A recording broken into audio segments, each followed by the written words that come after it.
নমস্কার প্রিয় শ্রোতা বন্ধুরা, রাধাকৃষ্ণ উইথ পিয়ালি চ্যানেলে আমি পিয়ালি আছি।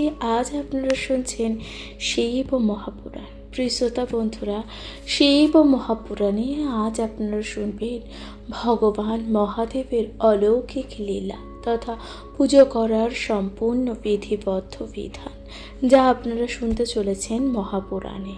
মহাপুরাণ পাঠ ও শ্রবণের মাধ্যমে ব্যক্তির জীবনে আসা আগত সকল প্রকারের বাধা বিঘ্ন যা নিরাময় হয় এবং ব্যক্তির জীবন হয়ে ওঠে মধুময়। প্রিয় শ্রোতা বন্ধুরা, প্রেমানন্দ মহাজি, আমাদের শ্রদ্ধেয় প্রেমানন্দ মহাজি, তিনিও বারংবার বলেছেন যে পুরাণ পাঠ ও পুরাণ শ্রবণের মাধ্যমে আগত জীবনে আসা সকল প্রকারের বাধা বিঘ্ন যা নিরাময় হয়। প্রিয় শ্রোতা বন্ধুরা, অবশ্যই শুনতে থাকবেন মহাপুরাণ পাঠ ও শ্রবণের মাধ্যমে ব্যক্তির জীবনে হয়ে ওঠে মধুময়।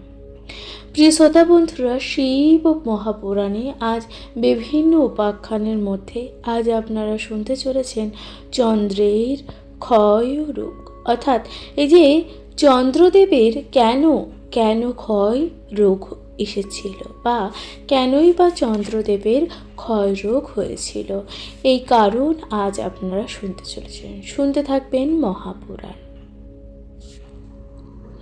কমেন্টে লিখতে ভুলে যাবেন না, হর হর মহাদেব। ব্রহ্মার মানসপুত্র অত্রি কঠোর তপস্যার করার ফলে তার দু চোখ থেকে আলোক রশ্মি 10 ভাগে ভাগ হয়ে নির্গত হতে লাগল। ব্রহ্মা তাই তখন দিককে বললেন রশ্মিগুলোকে ধরে রাখতে। তখন তারা ব্রহ্মার আদেশ তা করল বটে, কিন্তু সফল হলো না। রশ্মিগুলো সব দিকে আলোকিত করে মাটিতে পড়তে লাগলো। ব্রহ্মা সেগুলোকে তুলে নিয়ে রথে করে পৃথিবী প্রদক্ষিণ করলেন 21 বার। সেই রশ্মির তেজে পৃথিবীতে সৃষ্টি হলো ঔষধি। পাকা ফল সঙ্গে নিয়ে যে গাছ মারা যায় তাকে বলে ঔষধি। তারপর ব্রহ্মাদেব সৌমদেবকে ঔষধি, বিপ্র ও মন্ত্রের রাজা করে তার অভিষেক করলেন। প্রজাপতি দক্ষের 64 কন্যা, তাদের মধ্যে রোহিণী এবং প্রভৃতি 27 জন নক্ষত্র নামে বিদিতা। তাদেরকে বিয়ে করেন চন্দ্র সোমদেব। সোমদেবের 27 জন পত্নীর মধ্যে রোহিণীকেই বেশি ভালোবাসতেন।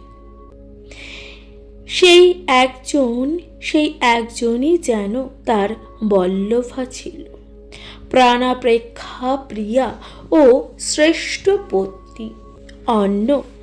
অন্য 26 জন পত্নীকে যেন দাসীর মতনই ভাবেন। চন্দ্র রোহিণীকে নিয়ে নানা কানন ও দেশান্তর ঘুরে বেড়াতে লাগলেন। চন্দ্রের এহেন অন্যায় ব্যবহার অন্য পত্নীরা সহ্য করতে পারলেন না। পিতা দক্ষের কাছে গিয়ে জানালো 26 জন কন্যা। বলল, বাবা, তোমার জন্যই সোমদেব আমাদের সকলকে ছেড়ে কেবলমাত্র রোহিণীকে নিয়ে আমোদ প্রমোদে মেতে আছেন। একটি রাত্রির জন্য আমরা তার সেবার সুযোগ পেলাম না। আমাদের কোনো দোষ নেই, এখন আমাদের মরণই শ্রেয়। কন্যাগণের এহেন দুঃখের কথা শুনে প্রজাপতি দক্ষ জামাতা চন্দ্রের কাছে গিয়ে বললেন, হে শশধর, তুমি আমার 27টি কন্যাকেই বিবাহ করেছ, কাজেই তোমার উচিত সকলের সঙ্গে সমব্যবহার করা উচিত। তা না হলে তুমি দোষের ভাগীদার হবে। চন্দ্রদেব শ্বশুরের কথায় লজ্জা পেয়ে মাথা নিচু করে রইলেন। আমি শপথ করে বলছি, এবার থেকে সব সময় সবার সঙ্গে সমতুল্য ব্যবহার করব। চন্দ্রদেব অত্যন্ত বিনয় ও শ্রদ্ধার সঙ্গে শ্বশুর প্রজাপতি দক্ষকে তা জানাল। চন্দ্রের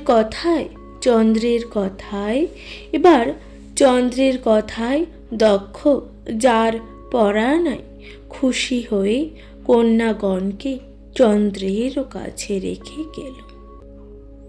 নিজের ভবনে চন্দ্র কিন্তু যথাপূর্বক তথা পরং যেমন ছিল তেমনি রইলেন। সেই রূপবতী যৌবনা রোহিণীকে তার মন অন্য কাউকে চায় না। তিনি স্বামীর স্বভাবের কোনো পরিবর্তন হলো না দেখে সেই 26 জন দক্ষ কন্যা পুনরায় পিতা দক্ষের প্রাসাদে উপস্থিত হলেন। তাদেরকে রুগ্ন ও দীন কৃপা বেদনাপূর্বক ও ভারাক্রান্তা দেখে প্রজাপতি দক্ষ খুব দুঃখ করে বলতে লাগলেন, তোমাদের এমন মলিন বেশ কেন দেখছি? কন্যারা তখন বললেন, আমাদের স্বামী চন্দ্রদেব আগের মতনই রয়েছেন, তার কোনো পরিবর্তন নেই। তিনি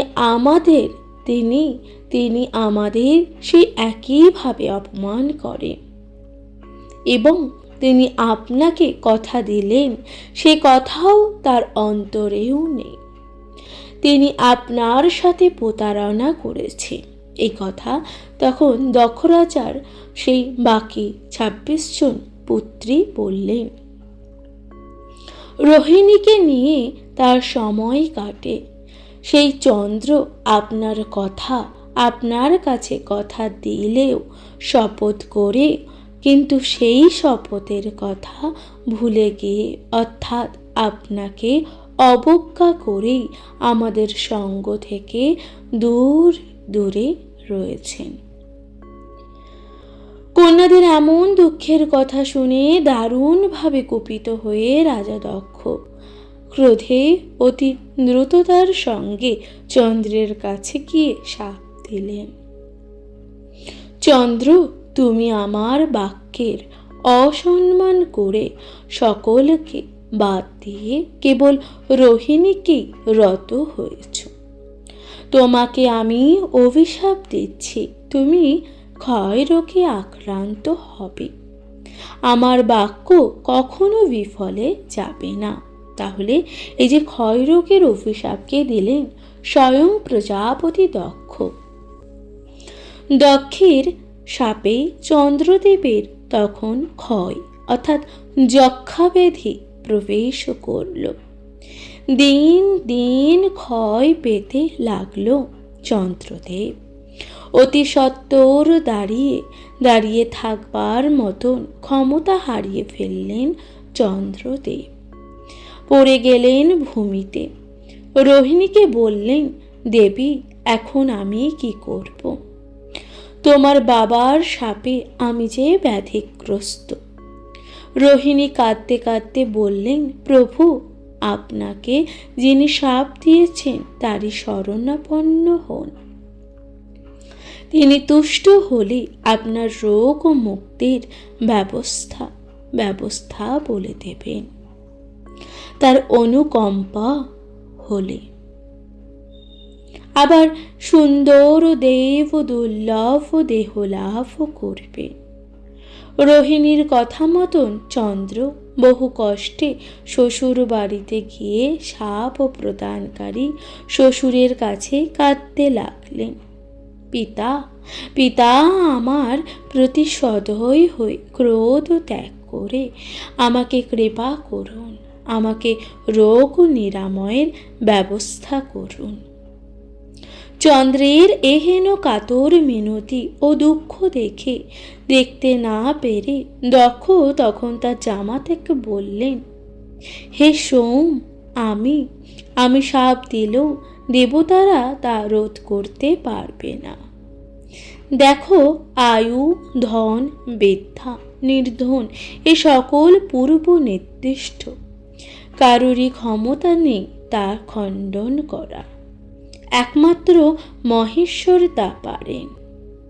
তারই দয়ায় এই শাপ মুক্তি হতে পারে। দক্ষের উপদেশ শুনে চন্দ্র হাত জোর করে বললেন, আপনি যখন আমার প্রতি সদয় হয়ে কৃপা করে এই উপদেশ দিলেন, এবার বলুন তিনি কোথায় বিরাজ করেন, কোথায় গেলে আমি তার দেখা পাব? প্রজাপতি তখন বললেন, পশ্চিম সাগরের তীরে তিনি পরম লিঙ্গরূপে বিরাজ করছেন। সেখানে গিয়ে তুমি কঠোর তপস্যা করো, শরীরকে তুষ্ট করে তুমি নির্মল হও, অজর দেহলাভ করো। এই রূপে দক্ষের উপদেশ লাভ করে চন্দ্র প্রভাস তীর্থে উপনীত হলেন। সাগরের দক্ষিণ তীরে কৃতস্মর নামে একটা সুন্দর পর্বত দেখতে পেলেন। নানা বৃক্ষ, লতা, পুষ্প উদ্যানে শোভিত, নানা পক্ষীর কুহ কলবর কুজনে মুখরিত। সেখানে বহু মুনি ঋষি বাস করেন। চন্দ্র সেখানে গিয়ে স্বয়ম্ভু বিশ্বেশ্বরের লিঙ্গ দর্শন করে 7 বার প্রদক্ষিণ করলেন। তারপর প্রতিজ্ঞা করলেন, হায় মরণ, না হয় শিবের চরণ। এহেন শপথ নিশ্চয় করে ফলমূল খেয়ে বহুকাল তপস্যা করলেন চন্দ্রদেব। প্রসন্ন হয়ে তপস্যায় মহাদেব বর দিতেই এলেন সে স্থানে। সে সোম, বলো কি চাই তোমার? তুমি বলো, আমি সম্ভব হলে নিশ্চয়ই তা পূরণ করব। এ কথা মহাদেব বললেন। তখন দেব শশধর দেবাদিদেব মহেশ্বরকে সাক্ষাৎ দর্শন করে অনুরাগে ভক্তি ভরে তার বহু স্তব স্তুতি করলেন, চরণ বন্দনা করলেন। সবশেষে বললেন, প্রজাপতি দক্ষ আমায় শাপ দিয়েছে, তাই আমি আপনার শরণাপন্ন হয়েছি। এখন আপনি এই ক্ষয় রোগগ্রস্ত রোগীকে শাপমুক্ত করে রক্ষা করুন।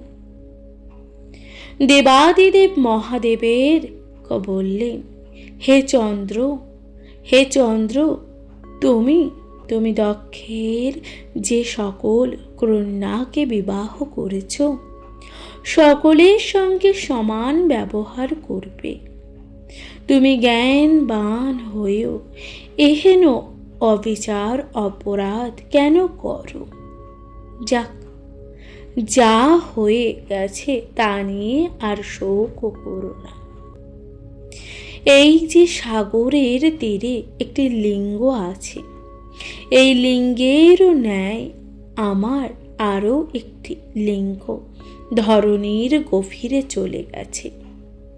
ডিম্বের মতন দেখতে, সর্পের খোলার মতন ঢাকা। এটা আমার পরম আদিদেব। ওই সাগরের মধ্যে 3 যোজন নির্মে এই লিঙ্গ আদিকল্পে মহর্ষিগণের শাপে পতিত হয়েছিল। তুমি ওই লিঙ্গটি এনে ওই লিঙ্গের কাছে স্থাপন করো। বিশ্বকর্মা দ্বারা বিশেষভাবে তৈরি করে মহর্ষিগণকে সঙ্গে ব্রহ্মাকে এনে যজ্ঞ করে এই লিঙ্গ প্রতিষ্ঠা করবে। এই কথা বলে মহেশ্বর চন্দ্রের খরিত দেহ নিজ মস্তকে ধারণ করে সে স্থান থেকে অদৃশ্য হয়ে গেলেন। চন্দ্রেও শিবের বর লাভে আপন প্রভা লাভ করলেন বলে ওই তীর্থের স্থানের নাম হল প্রভাস তীর্থ। দক্ষের শাপ একবারের বৃথা হল না, সেই জন্য চন্দ্রের গায়ে কলঙ্ক চিহ্ন আছে। চন্দ্র মহেশের কাছে বর লাভ করে জগতে প্রভা দান করে সৃষ্টিকে রক্ষা করতে লাগলেন।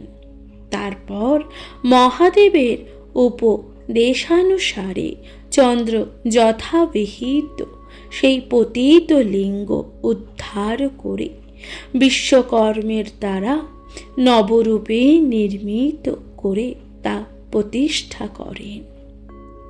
চন্দ্র ব্রহ্মার সঙ্গে সেই প্রভাস ক্ষেত্রের লিঙ্গ আরাধনা করেছিলেন। প্রিয় শ্রোতা বন্ধুরা, তাহলে আপনারা শুনলেন চন্দ্রের ক্ষয়রোগ, অর্থাৎ এই যে চন্দ্রদেবের কেন ক্ষয়রোগ হয়েছিল, কোন অভিশাপে চন্দ্রদেবের ক্ষয়রোগ হয়েছিল তা আপনারা জানলেন। প্রিয় শ্রোতা বন্ধুরা, প্রজাপতি দক্ষের অভিশাপে চন্দ্রদেব কিন্তু ক্ষয়রোগ অর্থাৎ যক্ষা রোগে আক্রান্ত হয়ে পড়েছিল এবং মহাদেবের কৃপায় তার এই রোগ নিরাময় হয় এবং মহাদেব তাকে আরোগ্য প্রদান করেন। প্রিয় শ্রোতা বন্ধুরা, তাহলে আপনারা শুনলেন চন্দ্রের ক্ষয় রোগ। কমেন্টে লিখতে ভুলে যাবেন না হর হর মহাদেব। এর পরবর্তী উপাখ্যান আপনারা শুনবেন মহেশ্বর গঙ্গা ও উমার সংবাদ। মহেশ্বর গঙ্গা ও উমার সংবাদ শুনতে থাকুন মহাপুরাণ। কমেন্টে লিখতে ভুলবেন না হর হর মহাদেব। নমস্কার প্রিয় শ্রোতা বন্ধুরা, রাধাকৃষ্ণ বিদ পিয়ালি চ্যানেলে আমি পিয়ালি আছি। আজ আপনারা শুনছেন শিব মহাপুরাণ। প্রিয় শ্রোতা বন্ধুরা, শিব মহাপুরাণে আজ আপনারা শুনবেন ভগবান মহাদেবের নানানবিধ অলৌকিক কাহিনী ও উপাখ্যান। আজ আপনারা শুনতে চলেছেন মহেশ্বর গঙ্গা ও উমার সংবাদ। শুনতে থাকুন শিব মহাপুরাণ। কমেন্টে লিখতে ভুলবেন না হর হর মহাদেব। দেবী সুরেশ্বরী ভগবতী গঙ্গে ত্রিপুরে বল তারিণী তরল তরঙ্গে শঙ্কর মৌলি নিবাসিনী বিমলি মই মম মম মতি রাস্তাং তব পদ কমলে। হিমালয় কন্যা পার্বতীর কঠোর তপস্যার দ্বারা মহেশ্বরকে লাভ করেছিলেন। মহেশ্বর পার্বতীকে খুব ভালোবাসতেন, কিন্তু গঙ্গাও শিবের আরও এক স্ত্রী ছিলেন। তার প্রতি মহেশ্বরের আকর্ষণ যেন একটু বেশি ছিল। তিনি এক মুহূর্ত গঙ্গাকে ছেড়ে থাকতে পারতেন না। এতে পার্বতীর মনে ক্ষোভ সৃষ্টি হয়।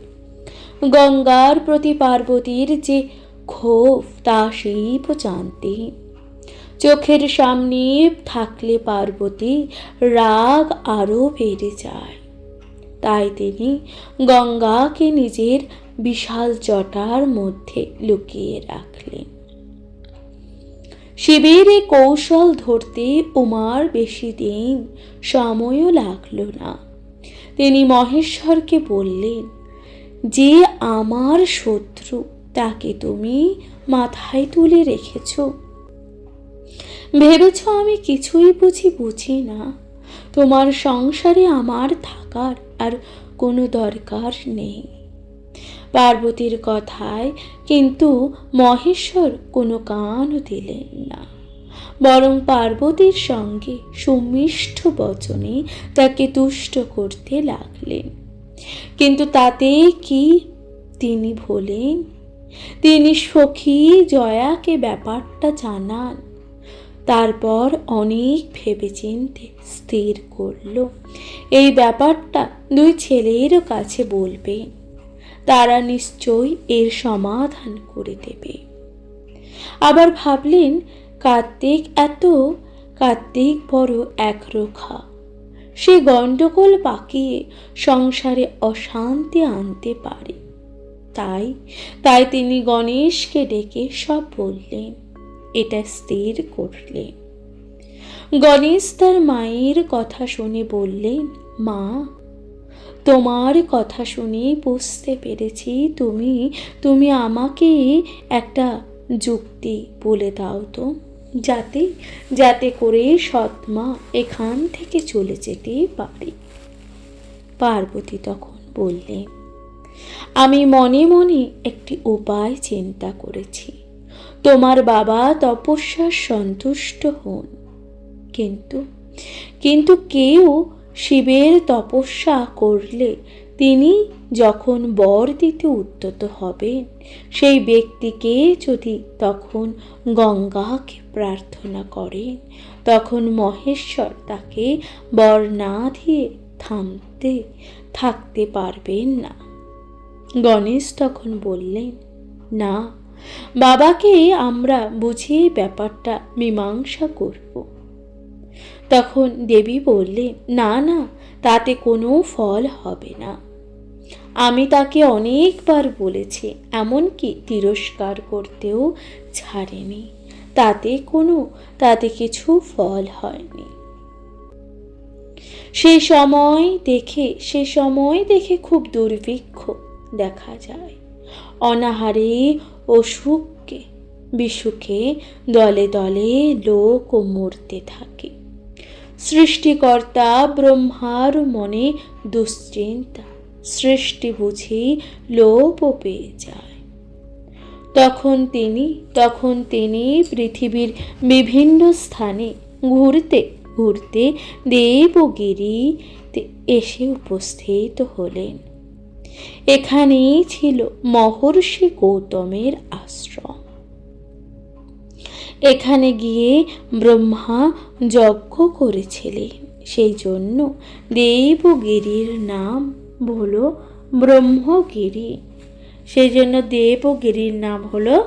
ব্রহ্মগিরি। গণেশ সে কথা শুনে তার মাকে বলল, মা, আর তোমাকে চিন্তা করতে হবে না। আমি মহর্ষি গৌতমকে দিয়ে তোমার কাজ হাসিল করিয়ে দেব। এ কথা বলে গণেশ জয়াকে নিয়ে চললেন ছদ্মবেশে গৌতমের আশ্রমে। গৌতম ছদ্মবেশী গণেশকে সহজেই চিনতে পেরে সমাদর করে ডেকে নিয়ে পেলেন আশ্রমের ভেতরে। তারপর পাত্র অর্ঘ্যাদি দিয়ে সেবা করলেন। গণেশ সর্বদা ছিদ্র অন্বেষণ করলেন গৌতমের, কিন্তু অতিথি সেবার তার কোনো রূপ ছিদ্র খুঁজে পাচ্ছেন না। গৌতম বিনীতভাবে শত শত অতিথিকে সেবা করেই চলেছে। মাসব্যাপী চলছে সেই যজ্ঞ।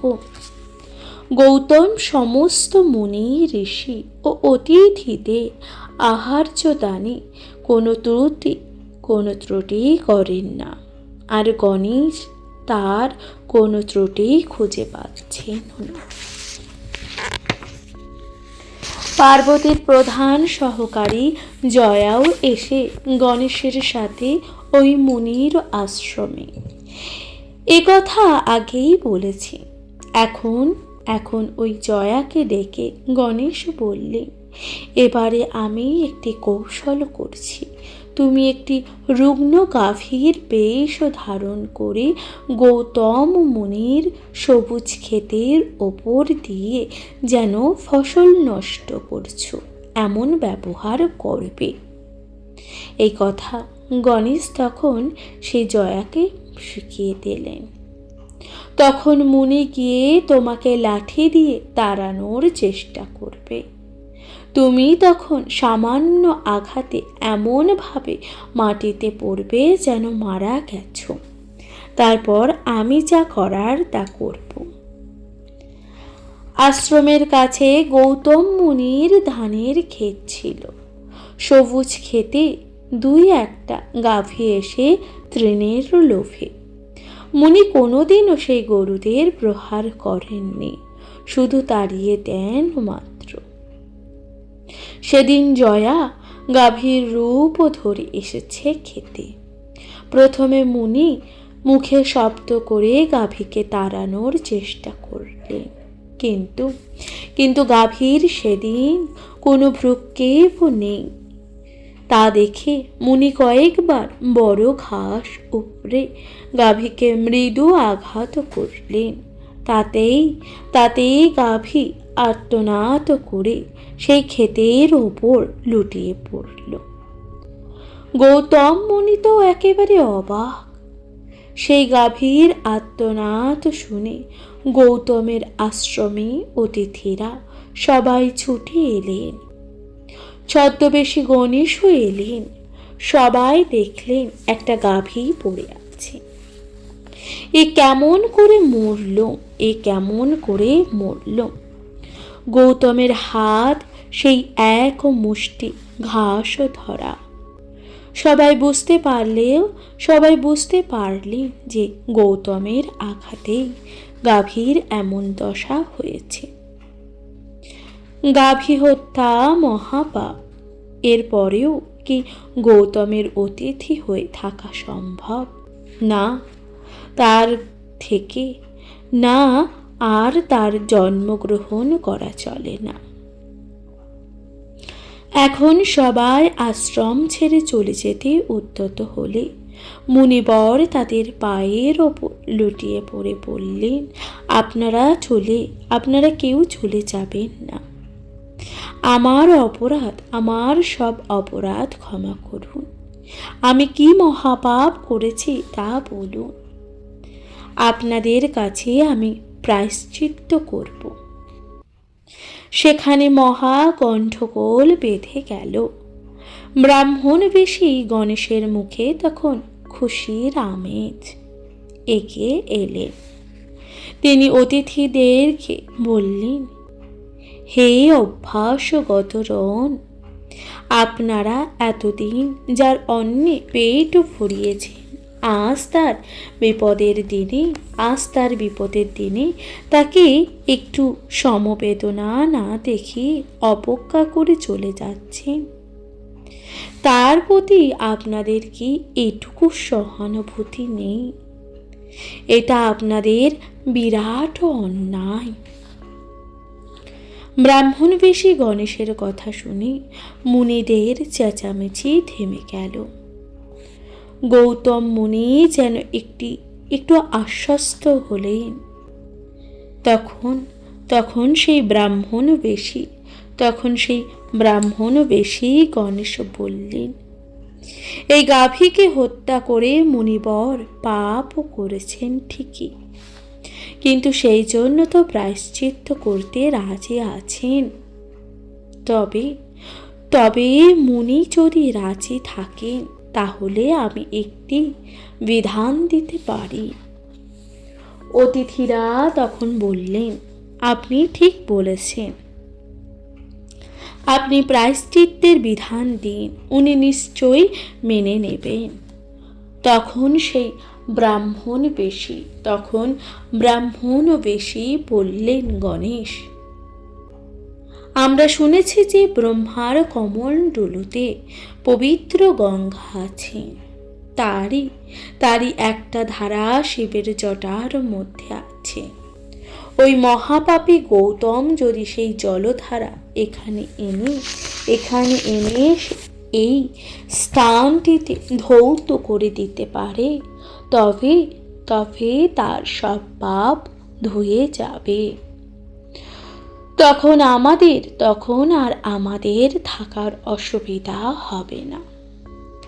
অতিথি মুনিগণ ব্রাহ্মণের কথায় সমর্থন করে জানালেন যে গৌতমও তাতে রাজি হলেন। এবার মুনিগণ যে যার স্থানে বসলেন, কিন্তু মুনিবর গৌতম ভেবে পেলেন না যে কেমন করে গাভীর মৃত্যু সম্ভব হলে। সামান্য তৃণের আঘাতে কি কেউ মারা যায়? এসব চিন্তা করে মুনি ধ্যানে বসলেন। সব জানতে পারলেন ধ্যানের দ্বারা। ওই ছদ্মবেশী গণেশ দেবতার কৌশল। তিনি গাভী হত্যা করেননি, সেটি গাভী নন, ছদ্মবেশী জয়া। কাউকে কিছু না বলে তিনি দায়িত্বের স্বেচ্ছায় গ্রহণ করলেন। পাপ হোক আর না হোক, গঙ্গা মর্তধামে এলে পৃথিবীতে তো মঙ্গল হবে। দেবী পার্বতী মনে সুখ নেই। এসব চিন্তা করতে করতে মর্তধামে এলে পৃথিবীর তো মঙ্গলই হবে। দেবী পার্বতীর মনে তখন সুখ আসবে। গৌতম মুনি ব্রহ্মগিরি থেকে কৈলাস গিয়ে হর পার্বতীর স্তুতি করলেন। মহা সন্তুষ্ট হয়ে হর পার্বতী দিব্যরূপে দেখা দিয়ে বললেন, গৌতম, তোমার তপস্যায় আমরা সন্তুষ্ট হয়েছি। তুমি কি বর চাও বলো। ঋষি গৌতম মুনি খুশি হয়ে বললেন, পৃথিবীর মঙ্গলের জন্য আমি গঙ্গা দেবীকে আপনার মাথার জটা থেকে নিয়ে যেতে চাই। আপনি এটুকু দয়া করুন। মহেশ্বর বললেন, ঠিক আছে, তুমি তাকে সন্তুষ্ট করে পথ দেখিয়ে নিয়ে যাও।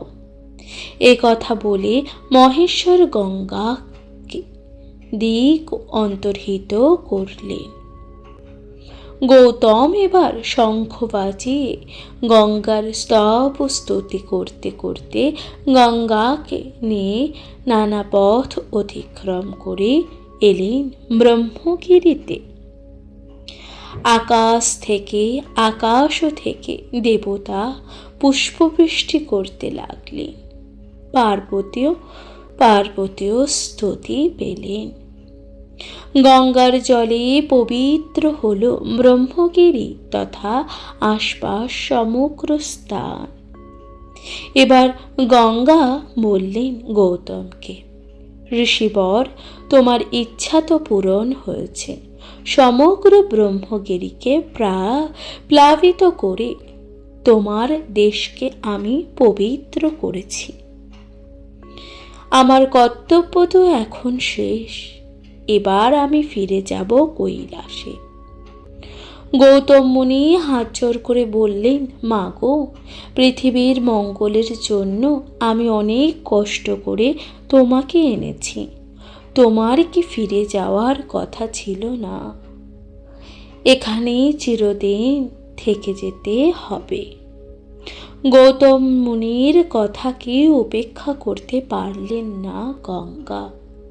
তিনি মর্তেই থেকে গেলেন। গৌতম মুনি গঙ্গার যে ধারাকে নিয়ে গিয়েছিলেন তার নাম হল গৌতমী গঙ্গা বা গোদাবরী। অর্থাৎ প্রিয় শ্রোতা বন্ধুরা, আপনারা শুনলেন এই যে মা গঙ্গার অপর নাম যে গোদাবরী নদী, এটাই হলো মা গঙ্গার অন্য আরেকটি নাম, যা ঋষি অর্থাৎ ঋষিমুনি গৌতমের নাম অনুসারে হয়েছে। প্রিয় শ্রোতা বন্ধুরা, সেই মহাপুরাণে আপনারা শুনলেন ঋষি গৌতম কিভাবে এই মর্তে মা গঙ্গাকে এনেছেন এবং তার নাম থেকে গঙ্গার নাম হয়েছে গৌতমী গঙ্গা বা গোদাবরী। আপনারা তা জানলেন। প্রিয় শ্রোতা বন্ধুরা, শিব মহাপুরাণ আপনাদের কেমন লাগলো অবশ্যই আপনাদের মূল্যবান মতামত দিয়ে জানাতে ভুলে যাবেন না। আপনারা শুনলেন মহেশ্বর, গঙ্গা ও উমা দেবীর সংবাদ। শুনতে থাকুন মহাপুরাণ। এর পরবর্তী উপাখ্যান আপনারা শুনবেন ত্রিদেব সংবাদ। শুনতে থাকুন মহাপুরাণ। কমেন্টে লিখতে ভুলবেন না। হর হর মহাদেব। নমস্কার প্রিয় শ্রোতা বন্ধুরা, রাধাকৃষ্ণ বেদ বেয়ালি চ্যানেলে আমি বেয়ালি আছি। আজ আপনারা শুনছেন শিব মহাপুরাণে আপনারা শুনবেন বিভিন্ন উপাখ্যানের মধ্যে আজ আপনারা শুনবেন ত্রিদেব সংবাদ। শুনতে থাকুন মহাপুরাণ। ব্রহ্মা, বিষ্ণু ও মহেশ্বর এই তিনজন দেবতা একত্রে বলা হয় ত্রিদেব। একের থেকে তিনের সৃষ্টি। ব্রহ্মা করেন সৃষ্টি, বিষ্ণু করেন পালন, আর বিনাশ করেন মহেশ্বর। আসলে এক ভগবানই সব করছেন। প্রতিকল্পের শেষে স্বর্গে, মর্ত্য, পাতাল সবই একার নর্ক এবং জলে বিলীন হয়ে যায়। এমনকি দেবতা ও ঋষিগণ কেউ যখন থাকেন না, শুধু জল আর জল চারিদিকে, সেই প্রলয়ঙ্কার জলের ওপর ভাসমান অনন্ত শীর্ষ এক নাগের শয্যার ওপর শুয়ে আছেন এক পুরুষ, যার হাজারো মাথা, হাজার চোখ, হাজারো হাত, হাজারো পা। সেই পুরুষের নাভিতে একটি পদ্ম, বিশাল সেই পদ্ম, শত যোজন বিস্তার। প্রভাতে প্রথম যখন সূর্য ওঠে তখন তার যেমন রং তেমনি রং সেই বিশাল পদ্মের। কি মনোহর তার গন্ধ, পবিত্র কর্ণিকা ও কেশর যুক্ত সেই পদ্ম। তারই ওপর জন্মাল চতুর্মুখ ব্রহ্মা। পদ্ম থেকে চারিদিক চেয়ে দেখলেন কেউ কোথাও নেই। গাছপালা, পশু পাখি কোনো কিছুই চিহ্ন মাত্র নেই। পদ্ম থেকে বেরিয়ে এলেন ব্রহ্মা। দূরে দেখতে পেলেন সেই ঘুমন্ত পুরুষকে। এগিয়ে গেলেন তার কাছে। ব্রহ্মা খুব কৌতূহলী হলেন। তারপর হাত দিয়ে ঠেলা মেরে জানালেন সেই পুরুষকে। ব্রহ্মা তখন নারায়ণের মায়ায় বিমোহিত জিজ্ঞাসা করলেন তাকে, এই ভয়ানক অন্ধকারচ্ছন্ন নির্জন স্থানে একাকী শুয়ে আছেন কে আপনি? এই কথা তখন ব্রহ্মদেব জিজ্ঞাসা করলেন স্বয়ং নারায়ণকে। তখন সেই বিরাট পুরুষ বললেন, হে লোক স্রষ্টা, আমি পুরুষোত্তম মহাযোগীশ্বর। অখিল জগৎ, সপ্ত সমুদ্র, পর্বত, দ্বীপাধি সকলেই আমার আশ্রয়। বিরাট পুরুষের কথা শুনি ব্রহ্মা একটু মুচকি হাসলেন গর্ভ ভরে। সেই পুরুষ তখন বুঝতে পারলেন ব্রহ্মার অভিপ্রায়।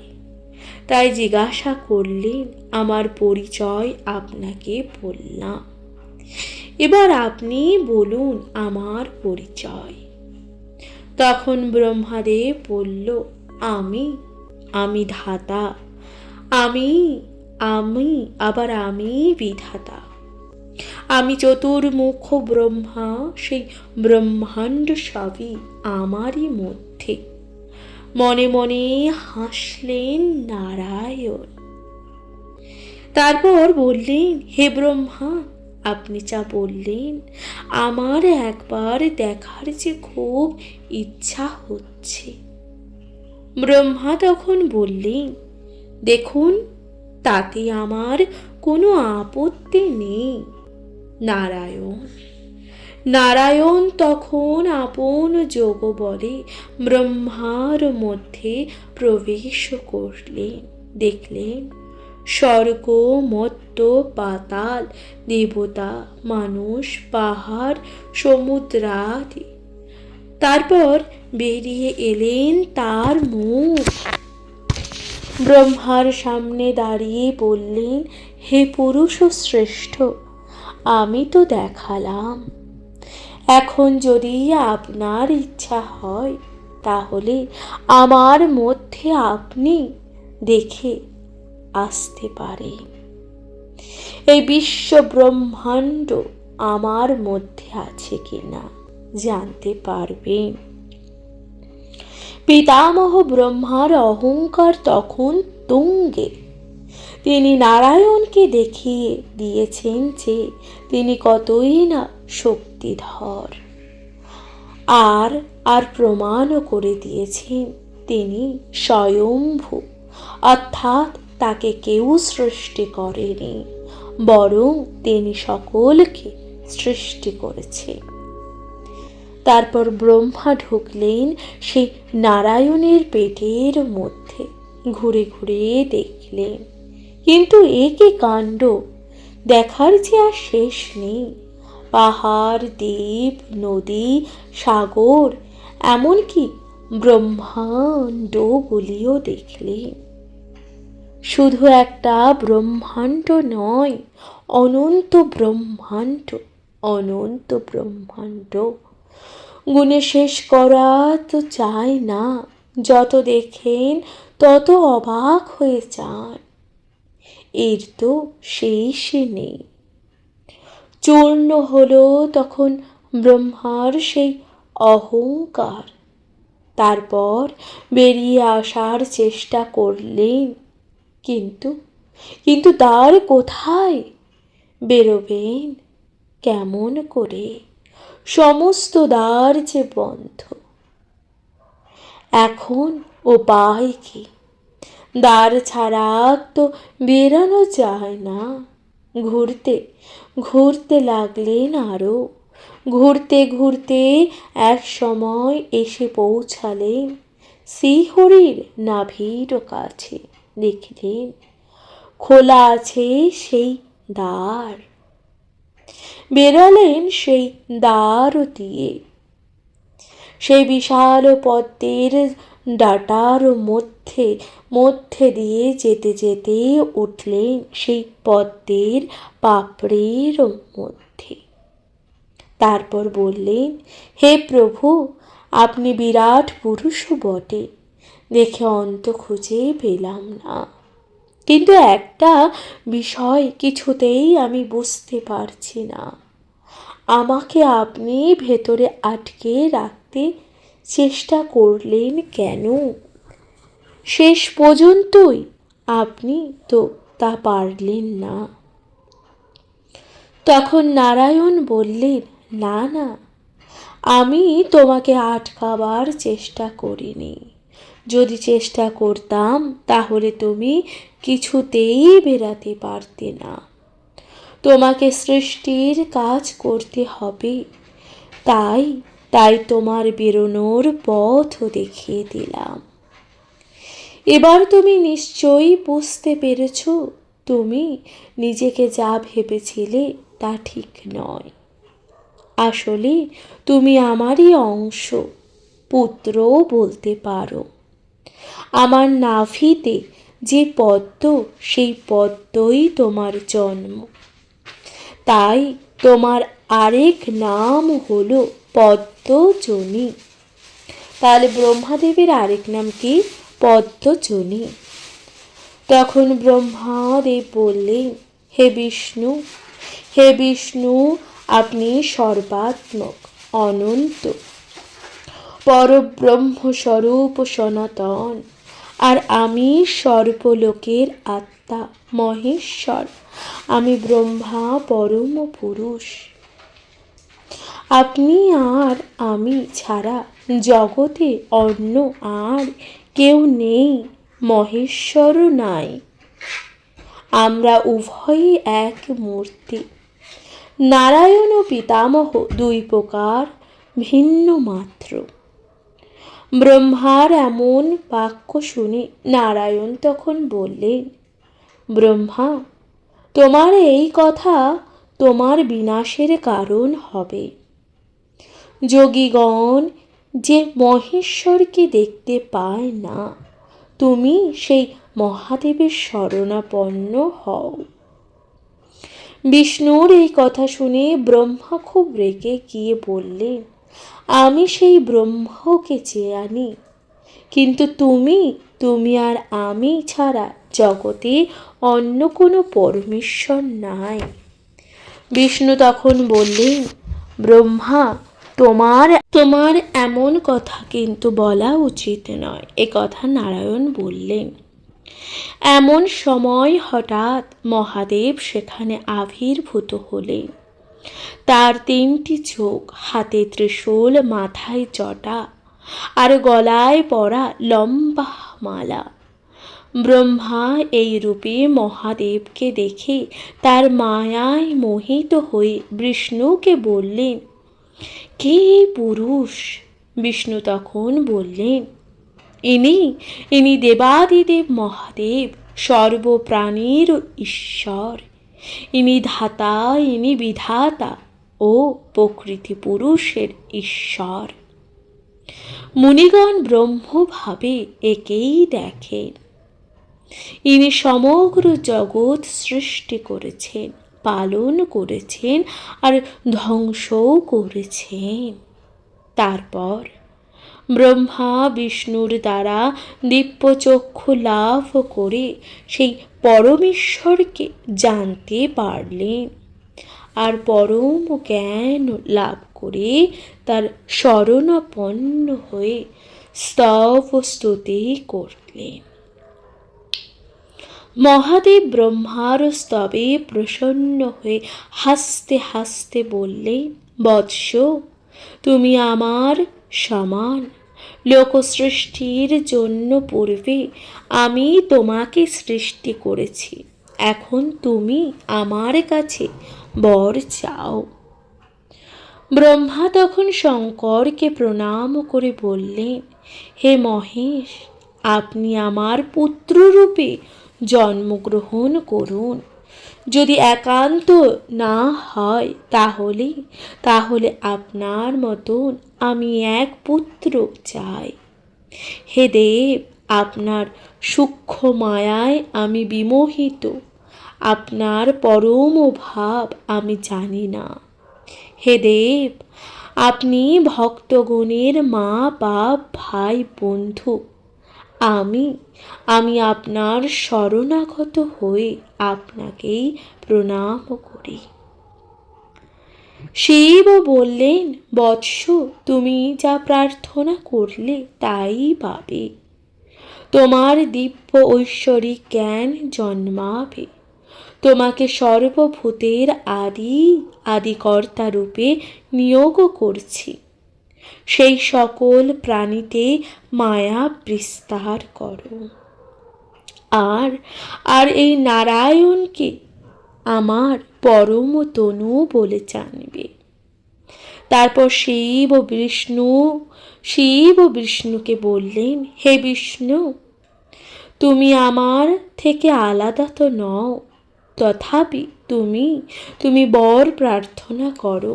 বিষ্ণু তখন বললেন, আমি যেন পরমাত্মা পরমেশ্বরকে দর্শন করতে পারি, আর তোমাতেই আমার ভক্তি থাকুক, এই বর চাই।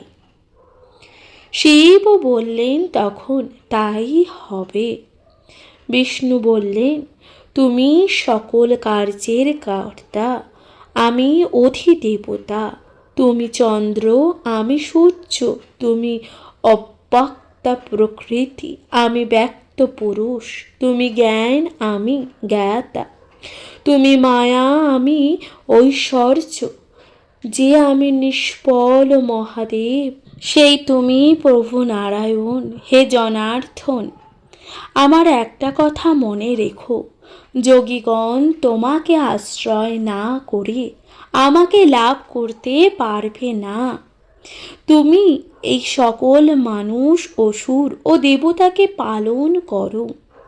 এই কথা বলে মহাদেব সেখান থেকে সহসা অদৃশ্য হলেন। প্রিয় শ্রোতা বন্ধুরা, তাহলে এখানে সমাপ্ত হলো ত্রিদেব সংবাদ। আপনাদের কেমন লাগলো শিব মহাপুরাণ? অবশ্যই আপনাদের গুরুত্বপূর্ণ মতামত জানাতে ভুলে যাবেন না, কমেন্টে লিখতে ভুলবেন না। হর হর মহাদেব। তাহলে আজকের মতো জানাচ্ছি এখানে বিদায়। ভালো থাকবেন, সুস্থ থাকবেন, শুনতে থাকবেন মহাপুরাণ। নমস্কার।